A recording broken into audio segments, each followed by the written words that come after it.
자식들 다 키워놓고 배우자와 사별한 뒤 텅 빈 집에서 홀로 밥을 차려 먹는 60대. 이분들에게 찾아온 새로운 사랑은 인생 마지막에 만난 구원처럼 느껴집니다. 하지만 잔인하게도 오늘날 대한민국에서 노년의 로맨스는 축복이 아니라 가장 참혹한 비극의 시작이 되곤 합니다. 지금 50대, 60대라면 혹은 그런 부모를 둔 자식이라면 이 영상을 절대로 넘기시면 안 됩니다. 오늘 영상을 끝까지 보신다면 나이가 들수록 왜 돈과 인간관계를 철저하게 분리해야 하는지, 그리고 내 소중한 노후 자산을 지키면서도 품위를 잃지 않는 법이 무엇인지 정확히 깨닫게 되실 겁니다. 내 재산과 가정을 지키는 마지막 방어벽을 배우는 시간입니다. 바로 본론으로 들어가겠습니다. 평생 성실하게 일해 수도권에 번듯한 아파트 한 채 남긴 60대 중반의 김 씨가 있었습니다. 몇 년 전 아내와 사별하고 지독한 외로움에 시달리던 그에게 기적처럼 새로운 인연이 찾아왔습니다. 나이보다 젊고 마음이 통하는 여성분이었죠. 김 씨는 다시 살아난 기분이었습니다. 자식들에게 이 사실을 알리고 당당하게 재혼해서 남은 인생을 함께하고 싶다고 말했습니다. 평생 자식들을 위해 희생했으니 이제는 아버지가 행복해질 차례라고 굳게 믿었습니다. 하지만 진짜 문제는 이때부터 시작되었습니다.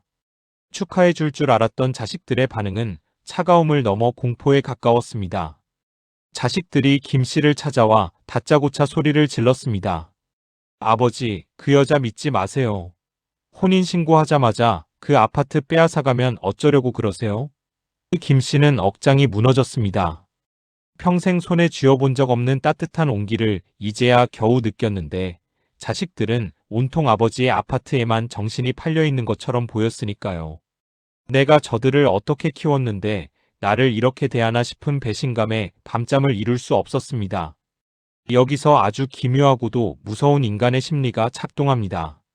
경제학에서는 이를 소유 효과라고 부릅니다. 내가 이미 가지고 있는 것을 실제 가치보다 훨씬 더 대단하고 소중하게 여기는 마음입니다.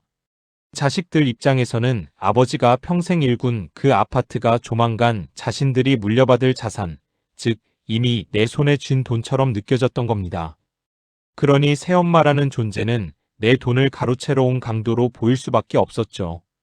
반대로 새 아내 역시 억울했습니다. 돈 때문에 만난 게 아닌데 자신을 사기꾼 취급하는 자식들에게 깊은 상처를 받았습니다. 결국 당신이 나를 떳떳한 아내로 생각한다면 왜 혼인신고를 미루냐, 나를 그저 늙은이 수발이나 드는 사람으로 보냐라며 김 씨를 거세게 압박하기 시작했습니다. 사실 이 갈등의 바닥에는 대한민국 특유의 기형적인 자산 구조가 깔려 있습니다. 우리나라 60대 이상의 자산 80% 이상은 부동산, 즉 아파트 한 채에 묶여 있습니다.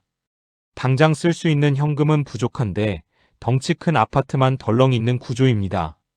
이 상황에서 새로운 인연의 등장은 단순한 연애가 아닙니다. 자식들에게는 내 노후를 받쳐줄 마지막 상속 자산이 증발하는 위기이고 새 배우자에게는 자신의 남은 생을 의지할 유일한 안전장치입니다. 결국 한 채뿐인 아파트를 두고 양쪽에서 서로 당기는 거대한 자산 전쟁이 벌어지는 겁니다. 하지만 진짜 비극은 지금부터입니다. 사태는 김 씨가 통제할 수 없는 방향으로 흘러갔습니다. 매일 밤 집안에서는 혼인신고와 재산 분할 문제로 고성이 오갔습니다. 새 아내는 서운함을 무기로, 자식들은 효도를 담보로 김 씨의 목을 죄어왔습니다. 어제까지는 천사 같았던 아내가 오늘은 재산 기여도를 운운하며 법적 권리를 주장했고, 눈에 넣어도 아프지 않던 자식들은 그 여자랑 살 거면 다신 우리 볼 생각하지 말라며 의절을 선언했습니다.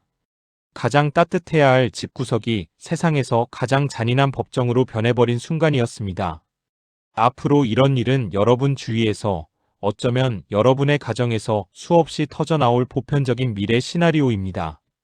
수명이 길어지면서 황혼의 외로움을 호소하는 노년층은 급증하고 있습니다. 반면 자녀 세대는 역사상 부모보다 가난한 첫 세대로 살아가며 부모의 자산에 기대어 살고 있죠. 이 두 세대의 결핍이 충돌하는 순간 그 가운데 낀 늙은 아버지는 사랑과 천륜 사이에서 갈기갈기 찢겨나가는 소모품이 될 뿐입니다. 법정 공방 끝에 김 씨는 어떻게 되었을까요? 결국 자식들과는 완전히 남남이 되었고 새 아내와도 진흙탕 싸움 끝에 이혼 조정을 거치며 적지 않은 위자료와 재산을 떼어주어야 했습니다. 그토록 무서워하던 외로움을 피하려다 자식도 잃고 아내도 잃고 평생 일군 자산마저 찢겨나간 채 차가운 거실에 다시 혼자 남겨졌습니다. 우리는 이 잔혹한 현실에서 무엇을 준비해야 할까요? 이제는 현실을 직시하고 냉정해져야 합니다. 노년에 만나는 인연을 무조건 불신하라는 뜻이 아닙니다. 다만 내 돈에 대한 경계를 늦추는 순간 로맨스는 언제든 잔혹극으로 바뀐다는 사실을 기억해야 합니다. 정말 서로를 아끼는 인연이라면 굳이 혼인신고라는 법적 굴레 없이도 서로의 노년을 돌볼 수 있어야 합니다. 자식들에게도 마찬가지입니다. 내 자산은 부모의 인생 자체이자 마지막 생존줄일 뿐 자식의 몫이 아니라는 점을 살아생전에 명확히 선을 그어두어야 합니다. 아름다운 황혼을 완성하는 건 뜨거운 사랑이 아니라 내 자산을 지키는 냉철한 방어벽입니다. 인생의 마지막 순간, 여러분의 손에는 무엇이 쥐어져 있을까요? 혹시 여러분 주위에도 이런 황혼 재혼이나 재산 문제로 가족 간의 금이 가고 갈등을 겪은 사연이 있으신가요? 여러분이나 지인의 소중한 경험과 생각을 댓글로 공유해 주시면 남겨진 다른 분들에게도 현실을 헤쳐나갈 큰 지혜와 경각심이 될 것입니다. 오늘 이야기가 가슴에 와닿으셨다면 구독과 좋아요 부탁드립니다. 돈사연은 언제나 여러분의 안전하고 품격 있는 노후를 응원합니다.